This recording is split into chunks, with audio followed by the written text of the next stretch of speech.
Hey everybody, my name is David and this is something special.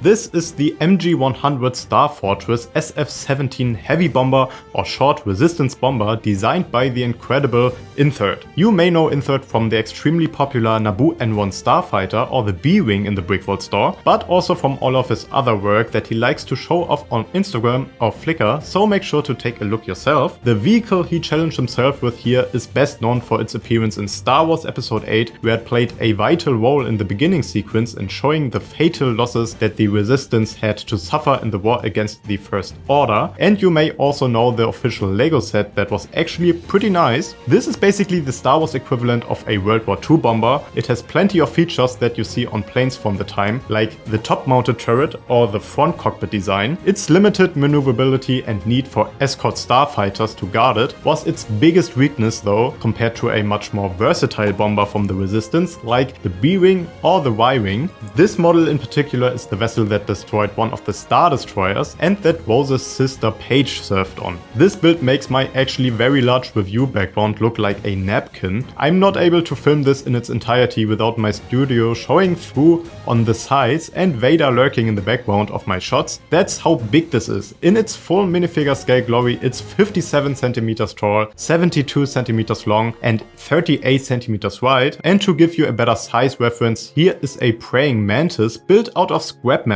as a comparison. This was built by my friend Toke and she actually built many more metal creatures and does commission work, and I know I'll probably receive a few comments about this, so feel free to follow her on Instagram, link is in the description. Now that you have a general idea of the size, let's talk about how epic this is. It has a whopping 7,000 pieces, 6,913 to be exact, assembled to depict one of the coolest ship designs that came out of the sequels. Now it's crazy someone actually dared to tackle this ship in minifigure scale at all, given all the logistical nightmares of weight distribution, but making it this detailed and even playable is a feat in itself. And if you don't believe me, this is actually real and not some AI trickery. You can actually check out the building instructions and build this yourself, because thankfully Insert also took the time to make high quality building instructions, so you can all enjoy the build as much as I do. Here's some behind the scenes info. Usually every instruction that we build with needs some type of fix, cause there are always smaller issues sneaking in while making those that we encounter while building, but this one surprisingly did not have one single issue with it. I don't want to imagine how tedious the instruction making process was with a build of this magnitude, so feel free to show your appreciation by visiting www.brickvault.toys or by clicking on the first link in the video description and check out the instructions yourself. Oh, and while you're down there, feel free to also leave a like and a comment. I'm certain Insert will read those. I certainly will. The whole model is presented on a surprisingly small black stand. You would think this needs a much larger stand to withstand the weight of the bag, but this is actually very sturdy. The stand gets built into the inner structure of the model and does not come off. Speaking of, the inner structure is made completely out of Technic and is the thing that you build first before attaching all the outside sub-assemblies and details. We have a completely smooth surface without many studs showing. What's not smooth is intended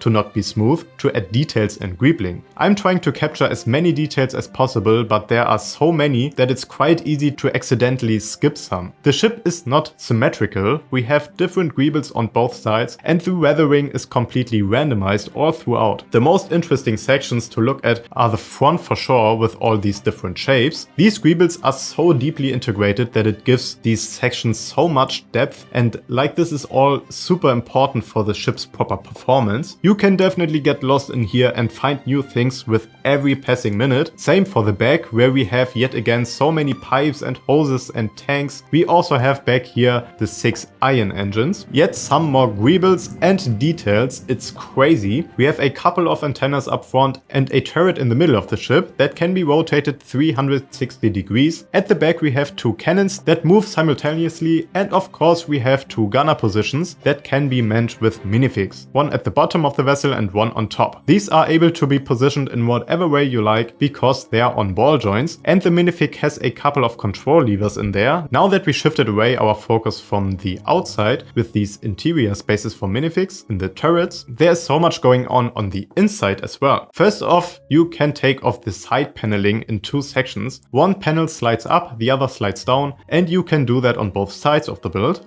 And inside you can find a ton of bombs that you can fold out of the way to see the ladder that Rose's sister Paige climbed to release the bombs. If you were to climb up this ladder, you would get into the main interior section, and that's where we're going next. You can remove the whole roof of the bomber to get access. Here's the hole that we climb up, and the ladder actually goes down the whole ship, which is super cool. With the sides open and a light source beneath, you can actually look down the bomb shaft, which is such a cool look. Inside this crew compartment we have what I believe are seats for the crew and a workbench with presumably the remote for the bombs on it. There are also a few computer consoles in here, together with a couple of backpacks and a simulated door to the back. There's also a little doorway to the front of the ship, and you can access that by taking off the roof of the cockpit. It gets connected with just a couple of studs. Inside yet some more computers and screens and seating for 2 people. I found it to be best accessed by removing the side assemblies as well. This is one of the coziest and best thought out interiors for a Lego build that I have ever seen. Oh, and you know what? See this Technic support here? This is a carrying handle. You can comfortably carry it from here. Maybe put your other hand beneath the ship for stabilization, but it's not really necessary because this is actually the center of gravity. This build looks like it should be so difficult to handle and work with, but I found this to be one of the easiest builds to carry around and play with. It even survived a drive in my car with nothing breaking off. Of course, it's a little bit top heavy. That's to be expected with a build like this, but it's so well built that I'm not afraid handling it a lot rougher than I would with any other build. There are always smaller details that can come off, but the main build is solid like a rock. Insert really outdid himself with this one. If it didn't stand in front of me, I would not believe how sturdy this is. This does not feel like how you would expect given how it looks. This is the Resistance Bomber for you. A really spectacular build and one of the craziest builds I ever had the pleasure of owning.